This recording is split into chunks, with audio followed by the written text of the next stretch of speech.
This is 2021. This is the Betfred Super League. Be ready.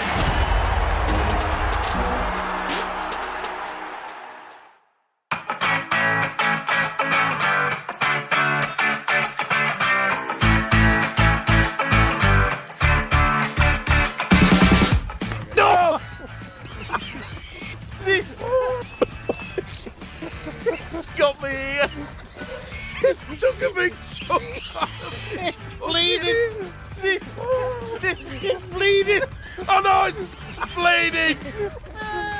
The thing just ripped me ear off. What do you think?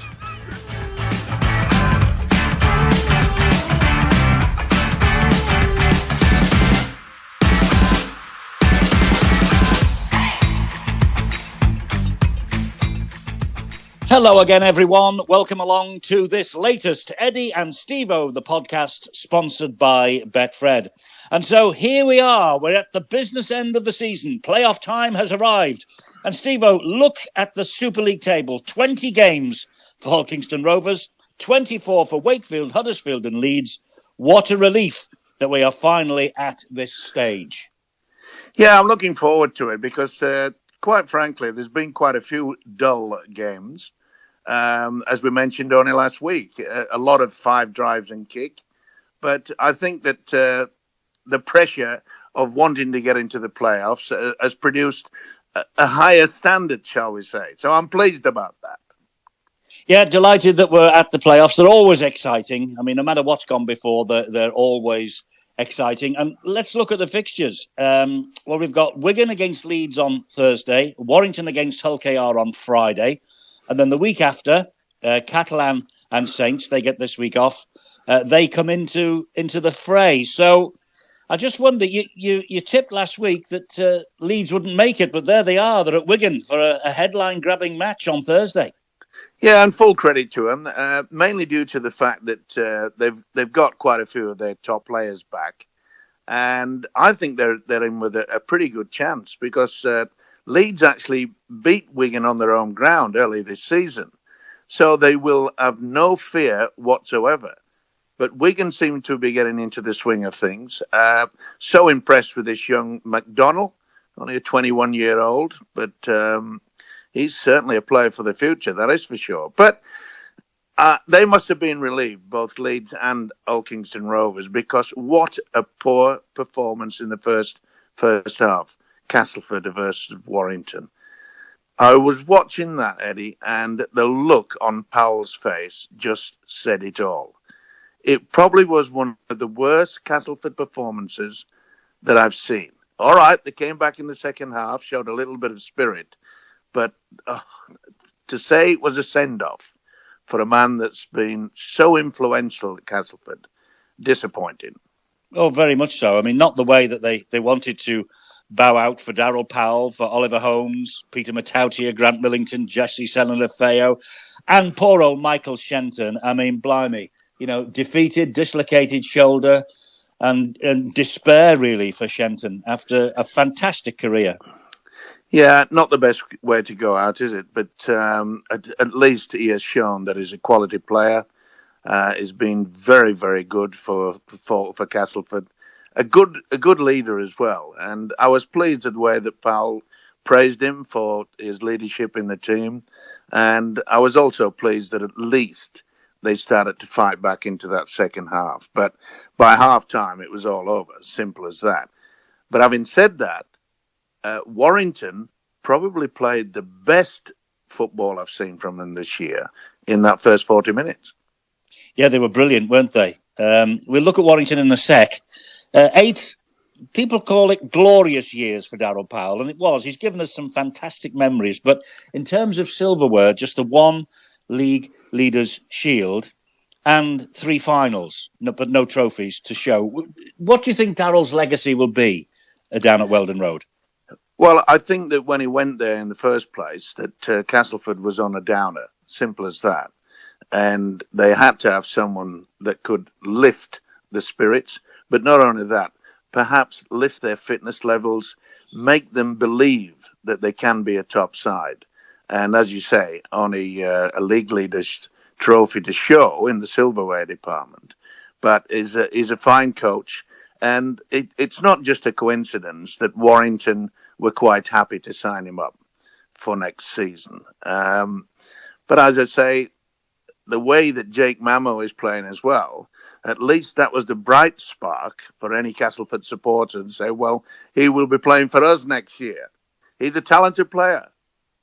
He is. He's a live wire, isn't he? He's a bundle of fun, is Jake Mamo. And isn't he great, Eddie, to listen to his interview? Yeah, he's brilliant.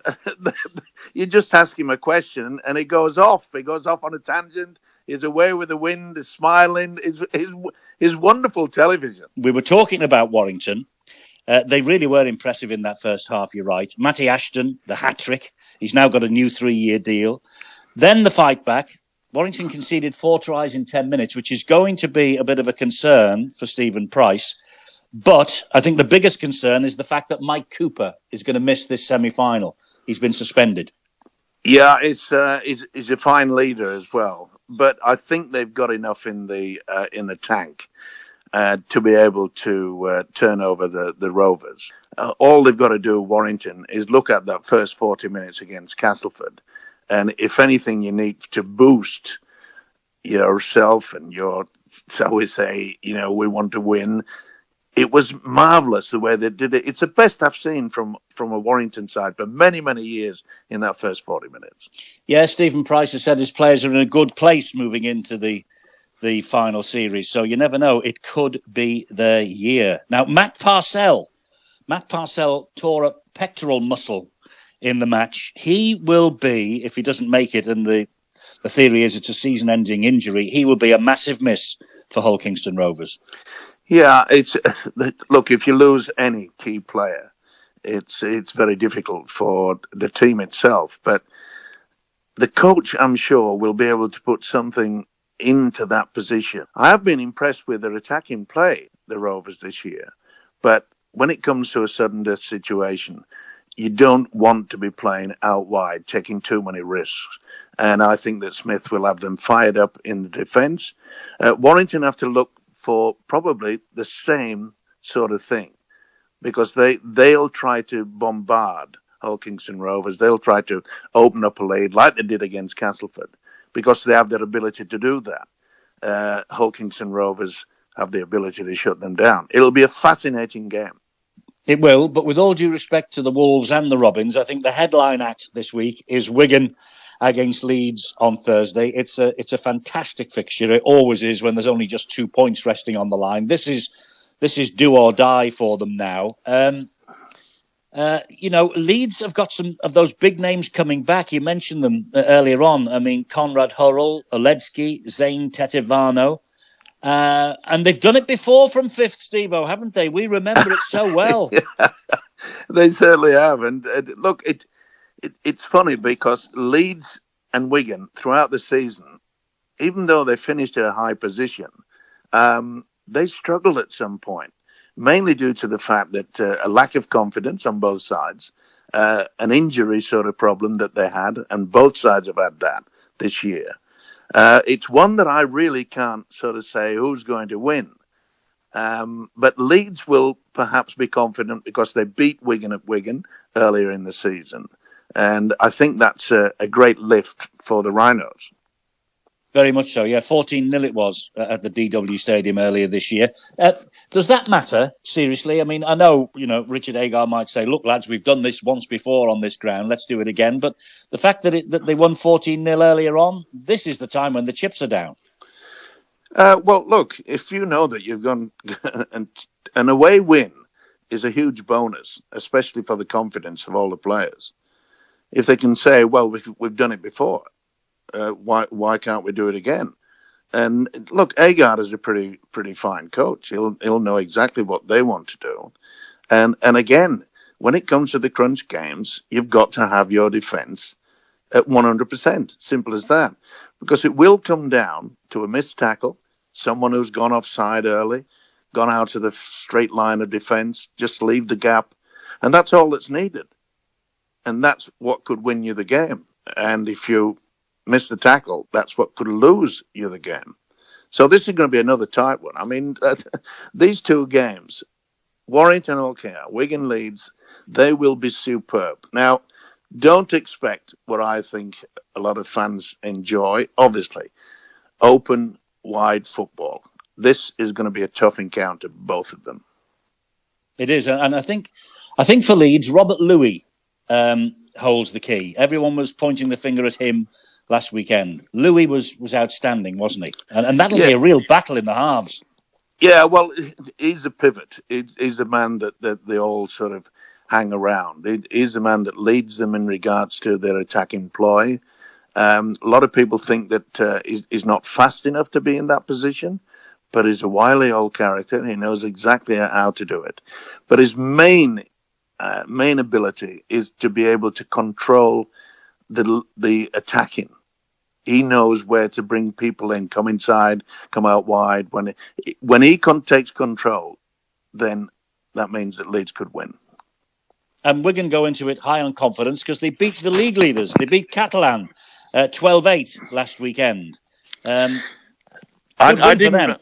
It was, but I don't read too much into that because there was a few, shall we say, missing in the Catalan side. I think they had two youngsters that came in. I think they were making their debut. So I think Catalan would just sort of look. We know we're in a strong position.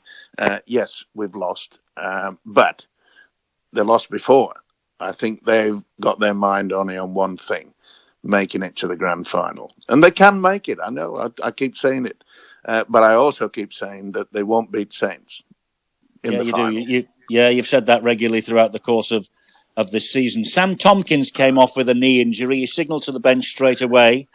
It could be a major blow for them if Tompkins doesn't make the semi-final. He's got 2 weeks, though, to get fit, hasn't he? Yeah, and that's the advantage. Without Tompkins, I really don't think that they could progress to the grand final, Eddie.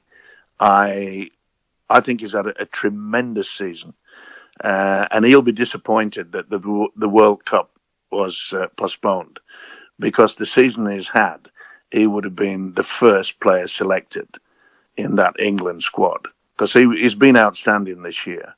And I just hope that he can continue on, because as the years go by, Eddie, you get a little bit slower. I just hope that he's still there and is still so prominent that he can play for England, because he's an advantage. He's a type of player, we've seen it for years and years. He can turn a game all on his own. And when you're in that situation, especially if he plays for England, and I hope he does, we would have an opportunity to maybe win the World Cup. It's a big statement against the juggernauts, Australia and New Zealand, but we do have to have Tompkins in that squad to have any chance at all. And he might be going into 2022 as the 2021 Man of Steel, because he's being tipped widely to pick up that award again. And we're going to be able to watch whoever wins the big awards at the end of the season, because Sky are broadcasting the ceremony on the Monday of Grand Final week, which is great to see, great to hear. Oh, it is, and I'm pleased that we will be able to watch it, because I can assure you, Eddie, you and I wouldn't have got an invite. No, you're probably right. They're probably right there. Yeah. Hey, Keep those two out. Listen, but those two so-and-sos, they don't deserve to go there. To give the ticket to someone who deserves it. Yeah, but on a correct note, it is good that it's been televised.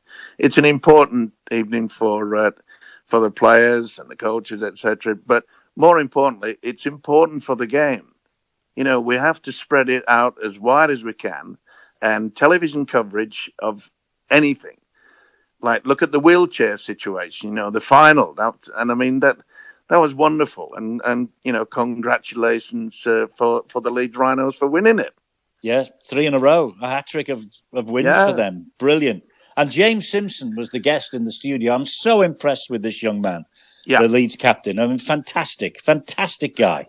Yeah, well, to me, it was man of the match. But, boy, it's rough, isn't it? Oh, isn't it just? They don't take any prisoners, do they? No. Blimey. Oh, Honestly, dearie me. brave Oh, lads. Well, look, everyone who plays this game from in every sphere, wheelchair, women's, men's, brave people to take the field. No question about that.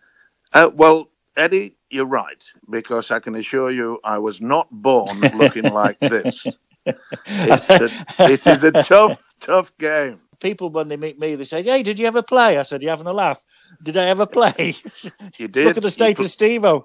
You played once. I know, never again. You near killed me. You near killed me. Look, Catalan then with their feet up this week. So too, St. Helens. Salford beat them on Friday. 8 relatively unknown names in the St. Helens side. 3 debutants. Significantly, Johnny Lomax returned. We don't read anything into this, do we? Into this defeat? No, none whatsoever. I mean, I'm taking nothing away from Salford. They played well, but as you say, the mind over matter sort of situation, bringing the young kids, which I think it's great to see, because they knew that they had the opportunity to have a fortnight break. And they knew that it didn't matter in the position in the league table. I thought it was a smart move by the coach. Yeah, they're wrapped in cotton wool. They're ready for their semi-final next week. Okay, look, our esteemed sponsors, Betfred, have issued the odds for the grand final win. St. Helens, unsurprisingly, 11-10 on. Odds on favourites. Catalan 3-1. Warrington 7-2. Wigan 10-1. Leeds 20-1, and Hull KR, the rank outsiders, at 25-1. I mentioned earlier, Leeds have done it from 5th in the past. Yep. I might have a fiver on Leeds at 20-1. Oh, slow down, Eddie. Slow down. I've never known you have a bet. No, well, I might change the habit of a lifetime. I mean, they're good odds for Leeds, 20-1, bearing in mind their history. Yep, they are very, very good. But as I say, maybe Betfred could just squeeze even money for St. Helens. I think they'd get a rush on there, and I think that's why they've got them odds on at the moment. Yeah, they'd lose a fortune if they put that Saints at evens or anything like 2-1. They really would. Well, there'll be some smart punters out there just hoping, perhaps. Maybe if if St. Helens sort of just scrape into the grand final, maybe if they win by 30 or 40 points, I mean, it might even be a further extension of odds on. Maybe. Well, look, what do you fancy? Do you fancy 11 quid to win a tenner on Saints? I tell you, I'm not a gambling man, Eddie. I noticed a pregnant pause there. Well, there was. It took me a while to work out. To fork out 11 to win 10. Yeah.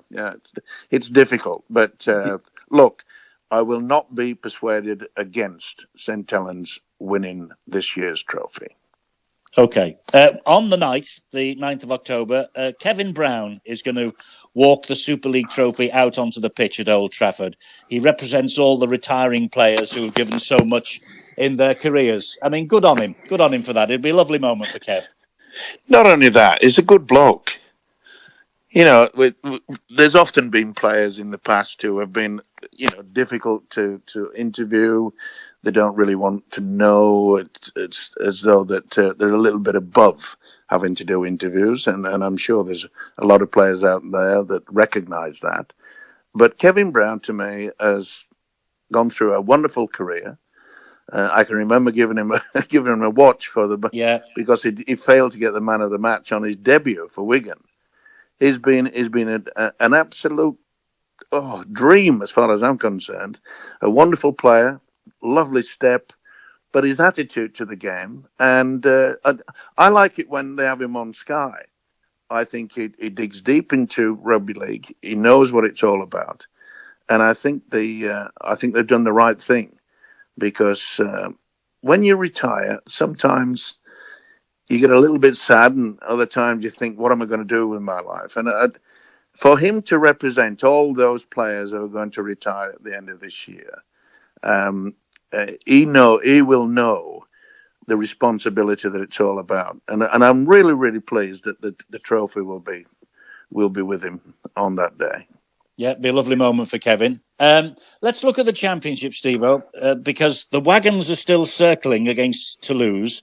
Last week we mentioned Leigh Chief Derek Beaumont's misgivings.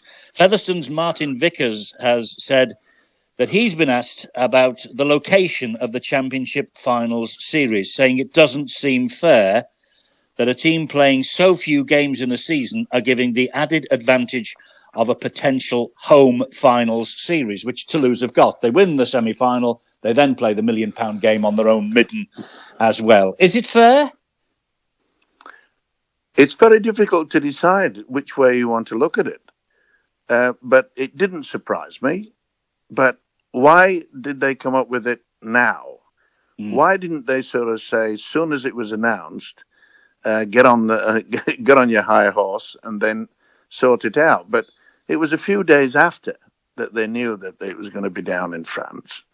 And I'm thinking, have these people just rung each other up and said, look, let's just stir things up against the French?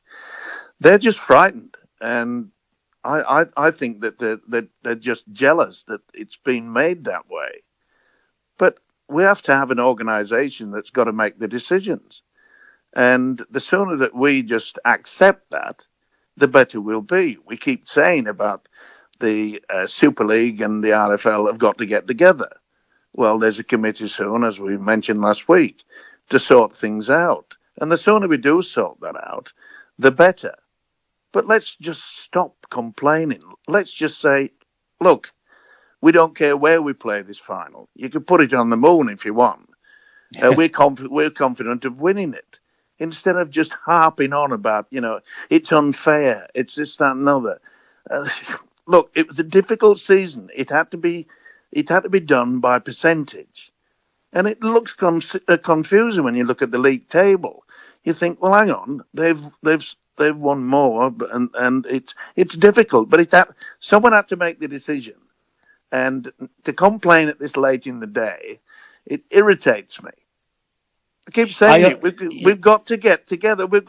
Everybody's got to be pulling in the same direction. 100%. You're absolutely right. The fact of the matter is, if I could just be devil's advocate for a moment, Toulouse haven't played a home game all year. Part-time teams have not been allowed to travel because of the quarantine restrictions, because of COVID-19. Featherstone claim that they have asked twice to rearrange their game in Toulouse, but that request has always been turned down. I can see why Derek Beaumont thinks there might be a legal challenge because, should they get promoted on the back of 13, 14 games and then a home semi-final series? I can see all that, but I think you're right. The game has got to somehow come together, form a united bond and move forward. Well, you're spot on. Look, everybody wants to be selfish. Everyone at this point in time wants to pull as much strings out of the hoop and say, if we can get an advantage. I understand that, but we're in a pandemic. Toulouse didn't say that, but the other people are suggesting that did they not answer the phone? I've heard so many rumours that that the clubs have been ringing Toulouse to organise a match, rearrange it, and they're saying they're not answering the phone. And it's really not Toulouse's call, is it? I mean, if part-time players, what do they call them, elite athletes? If elite athletes can go, but part-time players can't go, that's a bigger call than Toulouse's, surely. Yeah, of course it is. It's a fact. Look, someone had to do something. Someone in the government said you can't do it. Simple as that. So it's not Toulouse's fault. It's a fact that we've gone through this pandemic. We've had to change a lot of things. We've had to go into lockdown. Yes, I understand that. But this self-interest that we have from certain clubs, we want to look towards the future. Let's all bond together. Let's get on the same level. We're pulling in one way, and yet all of a sudden someone's pulling against it. Well, you mentioned the politics of the business. I'm going to raise politics now because Sir Lindsay Hoyle, the Speaker of the House of Commons, great friend of ours. Great man. Great guy. Great. Well, he hosted in Chorley a conference of world leaders last week at Astley Hall for all the G7 speakers. They all turned up, and he said he was going to do this anyway on telly, he presented all of them with a Warrington Wolves jersey. So Nancy Pelosi, the Speaker of the House of Representatives, is going to go back to Washington, and she's got a jersey with her name on the back and number 7. How's that? Well done, Lindsay. My word. Talk about pulling the world at a difficult time together. And that's the sort of thing that should be going on more. Yeah, and I like his attitude as well, because he loves rugby league. It runs through his veins and through his father's veins as well. So yeah. It's great to see, and I like these sort of things. To give part of our game a lovely shirt. Imagine with your name on the back. I mean, that's fantastic. We never had that, did we, Eddie? I've got dozens. What, with your name on the back? Yeah, name on the back, and they're all signed. They all sent me off with a bit of aplomb. Yeah, well, I got a T-shirt and it wasn't signed. Does that surprise me? No, it doesn't. No, it doesn't. Okay, look, that's the game in the UK sorted out. Let's look down under. Massive win for Manly and a heart-stopping victory for your old boys Penrith against Parramatta in the NRL final series. Manly, brilliant. Trebojevic, unbelievable. But what a gritty performance from Penrith. Yes, it had to be as well, though there's a lot of controversy about that particular game, mainly due to the fact that with about 7 or 8 minutes remaining, and it looked as though the Eels were in a good position because Penrith were down to 12 men. And the Penrith Panthers hooker, Mitch Kenny, he fell to the turf in back play. And Pete Green, who was the physio, ran on to attend it and then got into Ashley Klein to say, stop the game. Now, they can't stop the game unless it's a serious problem. And maybe an ankle injury is not what I would call a serious problem. And the Eels are bitter about the fact that they were in attack, but the game had to be stopped, and therefore they claiming that they lost the momentum. And the NRL are having a look into it, because this is not the first time that Pete Green has actually run onto a football field and then claimed to the referee to stop the game. So there's an investigation going on. It won't matter. Penrith are through. The Parramatta Eels will be classified as losers. But this is the sort of thing that really irritates the fans in regards to the fact that, our Penrith Panthers, they've done it about 3 or 4 times this season. So this is not a one-off. So it'll be interesting to see how it comes out. And then, of course, we've got the saga of Michael Maguire at the West Tigers. Now, yesterday, there was supposed to be a meeting where they were going to decide whether Maguire would stay as a coach or not. And at the very last minute, they cancelled the meeting. So it's up in the air as well. A lot of people are suggesting that Tim Sheens, who obviously has been anointed the rugby league, shall we say, look after the business side of things. A lot of people think that they want Tim Sheens to start coaching again. Now, remember, he has been successful. They won the premiership under Tim Sheens, did the West Tigers. But poor old Michael Maguire. Well, I say poor, Eddie. Maguire has got a pretty strong 2-year contract. And I think maybe the officials at West Tigers are saying, well, we may have to pay him well over $1 million to get sacked. Wow. It's not bad, is it? It's not a bad leaving present, is it? No, it sounds like a Premier League football manager when the Premier League tries to get rid of anybody. They have to pay up the contract, and it's millions and millions of pounds. So all the drama at West, then, that continues on. On the field, who's going to get there? Souths against Manly and Melbourne Penrith, a repeat of last year's grand final for a place in this year's grand final. Who's going? Well, Manly are buoyant, and why shouldn't they be? You know, a 42-6 over East. That was a mighty, mighty game. If Souths allow Tommy Trbojevic to run the game, then they're going to be in trouble. But South Sydney have got one of the best defensive sides of this competition, and they would have to start favourites without a doubt. Penrith, they have a few problems injury-wise. Melbourne don't, and I think they are odds-on favourites to not only beat Penrith, but to go and retain the trophy that they won last year against the Penrith Panthers. It's going to be very, very difficult. Those two games, Friday and Saturday of this week. So for you, Stevo, your grand final is Souths against Melbourne. Okay. Fair enough. Get your wallet out, fellas and ladies and youngsters. No, they're not allowed to gamble. They're not allowed to. They're not allowed to gamble, yeah. Okay. And if you've any sense, take no notice of my tips whatsoever. Oh well, that goes without saying. Look, I'm just walking to my cupboard. Hang on a moment. I'm just going to count how many jerseys the Super League clubs gave me on my retirement nearly 3 years ago. 1, 2, 3. How many of you got? Do you say you've got a T-shirt? 4. I got a T-shirt, but I wasn't presented with a T-shirt. I actually pinched it. Why does that not surprise me? Why does that not surprise me? When I retired, Eddie, and as you well know, all the clubs just had a big sigh of relief and said, we got rid of that bald so-and-so. Yeah, the bunting went up, and look now, you're back. You're back and causing more trouble on our podcast. Good lad. Listen, I hope people don't think that I sort of irritate people. No, not at all.